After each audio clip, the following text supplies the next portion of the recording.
Hello বন্ধুরা, তো চলে এসেছি তাজ কিচেনে। আজকে বানিয়ে দেখাবো কেএফসি স্টাইলের ফ্রাইড চিকেন।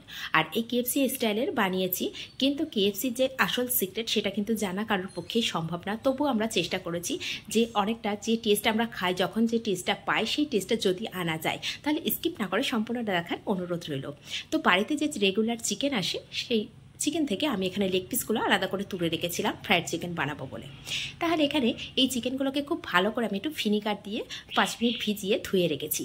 এখন একটি বাটার মিল্ক রেডি করে নেব। তো বাটার মিল্ক রেডি করার জন্য এখানে আমি 1 কাপ জল নিয়েছি, আর এখানে দই নিয়েছি, আর এখানে দিয়ে দেবো 2 চামচ লবণ। এই লবণটা একটু বেশি দিতে হবে যাতে করে চিকেনের মধ্যে যায় ভালো করে। আর এটা দিয়ে 1 থেকে 1.5 ঘন্টা ভিজিয়ে রাখতে হবে। তো এটাকে ভালো করে এখন মিশিয়ে নিয়েছি, নিয়ে এর মধ্যে চিকেনের লেগ পিস কটা দিয়ে দেবো, দিয়ে এটাকে ঢাকা দিয়ে রেখে দেবো 1 ঘন্টার জন্য। এদিকে একটা মিশ্রণ রেডি করে নেব। তো সেই মিশ্রণটা রেডি করার জন্য এখানে আমি একটাই ডিম নিয়েছি, যেহেতু 5টা লেগ পিসের জন্য একটা ডিম একদম পারফেক্ট। দিয়ে দিলাম লবণ, গোলমরিচ গুঁড়ো আর 1 চামচ ময়দা। এই উপকরণ কটা দিয়ে একটা কাঁটা চামচ নিয়েছি, দিয়ে খুব ভালো করে মিশিয়ে নেব যাতে করে এর মধ্যে কোনো দানা দানা ভাব না থাকে। তো ভালো করে মেশানো হয়ে গেলে এটাকে সাইড করে রেখে আরও একটা মিশ্রণ রেডি করে নেব। আর এই রান্নার সময় যদি সব মিশ্রণগুলো রেডি করে রেখে দেওয়া যায়, সেই সময় চিকেনটাও ভালো করে মেশানো থাকে, এইটা রান্না করতে বেশি সময় লাগে না। তো এখানে আরেকটা মিশ্রণ রেডি করার জন্য 2 চামচ তেল নিয়েছি, আদা রসুনের পেস্ট, কাশ্মীরি লঙ্কা, স্বাদ অনুযায়ী লবণ, দিয়ে দিলাম গোলমরিচ গুঁড়ো, আর এখানে কিছুটা অরিগ্যানো দিয়েছি। তো এই কটা উপকরণ দিয়ে খুব ভালো করে মিশ্রণটাকে রেডি করে নেব। আর এখানে আমি কাশ্মীরি লঙ্কায় ব্যবহার করেছি, যদি প্রয়োজন হয় সেক্ষেত্রে আপনারা একটু ঝালঝাল করতে চান সেক্ষেত্রে লঙ্কা ব্যবহার করতে পারেন। তো এখানে আমি শুধু কাশ্মীরি লঙ্কাটাই ব্যবহার করেছি। তো এটাকেও সাইড করে রেখে আরও একটা মিশ্রণ রেডি করে নেব। এখানে আমি 1/2 কাপ ময়দা নিয়েছি, আর সেই 1/2 কাপের 3 ভাগের 1 ভাগ কর্নফ্লাওয়ার নিয়েছি। আর এখানে দিয়ে দিলাম সামান্য বেকিং সোডা, লবণ, গোলমরিচ গুঁড়ো, আর দিয়েছি লঙ্কা গুঁড়ো, এটাও কাশ্মীরি লঙ্কা, দিয়ে দিলাম সামান্য মিক্স হার্বস, আর দিয়ে দেব অরিগ্যানো। তো এই উপকরণগুলো দিয়ে আবারও খুব ভালো করে মিশিয়ে নেব। আর এই মেশানোর সময় দিয়ে দেব আদা রসুনের পেস্ট। যদি হাতের কাছে আদা রসুনের পেস্ট সবার কাছে সবসময় থাকে, আর এখানে কিন্তু আদার বা রসুনের গুঁড়ো দেওয়া হয়, এখানে সবার হাতের কাছে কিন্তু গুঁড়োটা থাকে না বা পাউডারটা থাকে না, সেই জন্যই আমি চেষ্টা করেছি হাতের কাছে যে উপকরণগুলো থাকে সেটা দিয়েই বানানোর। তো এখন আদা রসুনের পেস্টটা দিয়েছি, দেখুন এক জায়গায় তলা পাকিয়ে যেতে পারে, সেই জন্য হাত দিয়ে এইভাবে খুব ভালো করে একটু মিশিয়ে দেওয়ার চেষ্টা করেছি। তো এদিকে সব কিছুই আমার রেডি হয়ে গেছে। এখন এটাও 1.5 ঘন্টা হয়ে গেছে ভেজানো ছিল। এখন এখান থেকে লেগ পিসগুলো আমি তুলে নিচ্ছি, ভালো করে জলটাকে ছড়িয়ে নেব।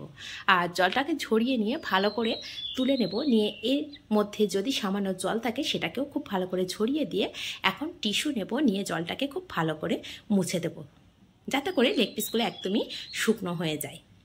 তো ওপর থেকে খুব ভালো করে মুছে নিয়েছি, তারপরেও দেখুন সামান্য একটু জল ছিল সেটাকেও ছড়িয়ে দিলাম, দিয়ে একটু উল্টে পাল্টে আবারও খুব ভালো করে সব সাইডটা টিস্যু দিয়ে মুছে নিচ্ছি যাতে করে একদমই চিকেনের গায়ে না জল থাকে।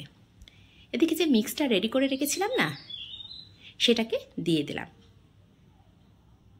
দিয়ে এই মিশ্রণটা দিয়ে খুব ভালো করে চিকেনের মধ্যে মাখিয়ে নেব।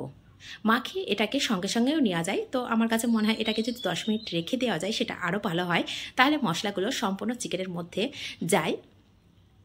তো সবসময় চেষ্টা করবেন ফ্রাই করার আগে এটাকে 10 মিনিট আগে যদি মাখিয়ে রেস্টে রেখে দেন, সেক্ষেত্রে কিন্তু রেজাল্টটা ভালো আসবে। হাতে যদি সময় না থাকে সেক্ষেত্রে অবশ্যই মাখানোর সাথে সাথে রেডি করে নিতে পারেন, আবার যদি হাতে সময় থাকে সেক্ষেত্রে 10 থেকে 15 মিনিট এটাকে রেখে দিতে পারেন। তো এটা মাখানো হয়ে গেছে, এখন সব উপকরণগুলো এক জায়গায় করে নেব।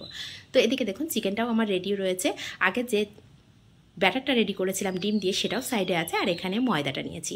আর এই ময়দার মধ্যে সামান্য একটু জল দিলাম, আর জল দিয়ে একটু জল ছিটিয়ে দিলে কি হবে, এই চিকেনের গায়ে যে একটা এবড়ো খেবড়ো ভাব আসে না, সেই ভাবটা কিন্তু খুব সুন্দরভাবে চলে আসবে। তো এখন যে ডিমের যে ব্যাটারটা রেডি করে রেখেছিলাম বা মিশ্রণটা রেডি করে রেখেছিলাম সেটাকে মধ্যে ভালো করে কোট করে নিলাম। নেওয়ার পরে এখন চিকেনের মধ্যে ময়দা যে মিশ্রণটা রেডি করে রেখেছি সেটা ওপর থেকে আলতো হাতে ছড়িয়ে দিচ্ছি। দেখে বুঝতে হবে খুব আলতো হাতে ছড়িয়ে দিলাম, দিয়ে এখন ভালো করে ফাইনালি খুব ভালো করে চেপে চেপে দিচ্ছি যাতে করে এই কোটিংটা খুব ভালো হয়। এতে করে যখন আমি ময়দাটা ঝেড়ে নেব না, দেখুন হাত দিয়ে ভালো করে ঝেড়ে নিচ্ছি, এই ঝাড়ার পরে এটা দেখুন হালকা হালকা একটা যে এবড়ো খেবড়ো ভাবটা আসে ফ্রায়েড চিকেনের মধ্যে, ঠিক সেটাই আসবে। ঠিক একইভাবে আরও একটা আমি রেডি করে দেখাচ্ছি। তো ঠিক প্রথমে আলতো হাতে সমস্ত জায়গায় ময়দাটা মাখিয়ে নিচ্ছি, তারপরে খুব জোরে চেপে চেপে দিয়ে তারপরে ময়দাটাকে ছড়িয়ে দিচ্ছি। এদিকে আমি তেলটা গরম হতে দিয়েছিলাম গ্যাসের উপরে একটা কড়াইয়ের মধ্যে, তো সেটাও গরম হয়ে গেছে। তার মধ্যে দিয়ে দেবো একে একে সব চিকেনগুলো। তো সমস্ত চিকেনগুলো দেওয়ার পরে হালকা করে ভাজা করা হয়ে গেলে একটা সাইড উল্টে পাল্টে আরও একটা সাইড ভাজা করে নেব। আর যখন আমি তেলের মধ্যে দিয়েছিলাম, তেলের টেম্পারেচারটা কিন্তু খুব ভালো ছিল, একদমই গরম ছিল, সেই সময় দিয়ে দিয়েছি। আর দেওয়ার পরে এটা যখন এক সাইড হালকা ভাজা হয়ে গেছে, তখন আমি মিডিয়ামে দিয়ে সমস্ত ভাজাটা রেডি করে নেব। নাহলে কী হবে, যদি মিডিয়ামে না নিই তাহলে ভিতরে কিন্তু কাঁচা থেকে যাওয়ার সম্ভাবনা থাকে। সেই জন্য চেষ্টা করবেন মিডিয়ামে দিয়ে সম্পূর্ণ ভাজাটা রেডি করার জন্য।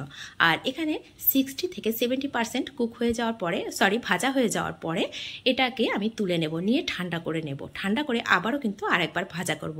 এই দুবার ভাজা করার জন্য এ তো ক্রিস্পি হবেই খুব সুন্দর, তাছাড়াও ভিতরে যদি কোনো রকম কাঁচা ভাব থাকে সেটাও কিন্তু একদম খুব সুন্দরভাবে চিকেনটা সিদ্ধ হয়ে যাবে। এখনই দেখুন দেখতে কতটা সুন্দর হয়েছে, কতটা লোভনীয় লাগছে। এটা এখন ঠান্ডা হয়ে গেছে। আরও 10 থেকে 15 মিনিট রাখার পরে তেলটাকে আবারও ঠিক ভালোভাবে গরম করে নিয়েছি। নিয়ে এখন সমস্ত চিকেনটাকে আবারও দিয়ে দিলাম। তো ফ্রাই করা চিকেনগুলোকে দিয়ে দিয়েছি, দিয়ে আবারও একটু উল্টে পাল্টে এখন মিডিয়াম টু লো ফ্লেমে ভাজা করে নিচ্ছি। এই ডবল ভাজা করার জন্য ভিতর থেকে একদম জুসি আর ওপর থেকে একদম ক্রিস্পি ভাব থাকবে। একবার হলেও এইভাবে ট্রাই করে দেখতে পারেন। আর যদি ভালো লাগে রেসিপিগুলো, তাহলে যদি ফেসবুক থেকে দেখে থাকেন তাহলে অবশ্যই ফলো করে রাখবেন। আর যদি ইউটিউব থেকে দেখে থাকেন তাহলে অবশ্যই চ্যানেলটিকে সাবস্ক্রাইব করে পাশে থাকা বেল আইকনটি প্রেস করে রাখবেন। যখনই কোনো নিত্য নতুন রেসিপি আপলোড করব সবার আগে পৌঁছে যাবে আপনার কাছে। তো এখন দেখুন সম্পূর্ণ ভাজাটা আমার রেডি করা হয়ে গেছে। এখন তুলে নিচ্ছি। শুধু কালারটাই সুন্দর হয়নি আর দেখতে সুন্দর হয়নি, খেতে ভীষণ টেস্টি হয়েছে। একবার হলো বাড়িতে এইভাবে বানিয়ে দেখতে পারেন। সবসময় তো গিয়ে কিনে খাওয়া সম্ভব হয় না বা যাওয়া সম্ভব হয় না, সেক্ষেত্রে বাড়িতে অল্প কিছু উপকরণ দিয়েই বানিয়ে নেওয়া যায়। তো তাহলে কেমন হয়েছে অবশ্যই কমেন্ট করতেও কিন্তু ভুলবেন না। যদি ভালো লাগে লাইক করবেন, শেয়ার করবেন, আর কোথা থেকে দেখছেন সেটা অবশ্যই কমেন্ট করে জানাবেন। যদি ফেসবুক থেকে দেখে থাকেন অবশ্যই ফলো করে রাখবেন।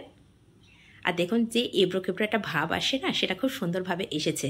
আর এটা করার জন্য খুব বেশি উপকরণেরও প্রয়োজন হয়নি। তবে দুটো জিনিস মিক্স হার্ব আর অরিগানো যে কোনো মুদি শপেই পাওয়া যায়। তাহলে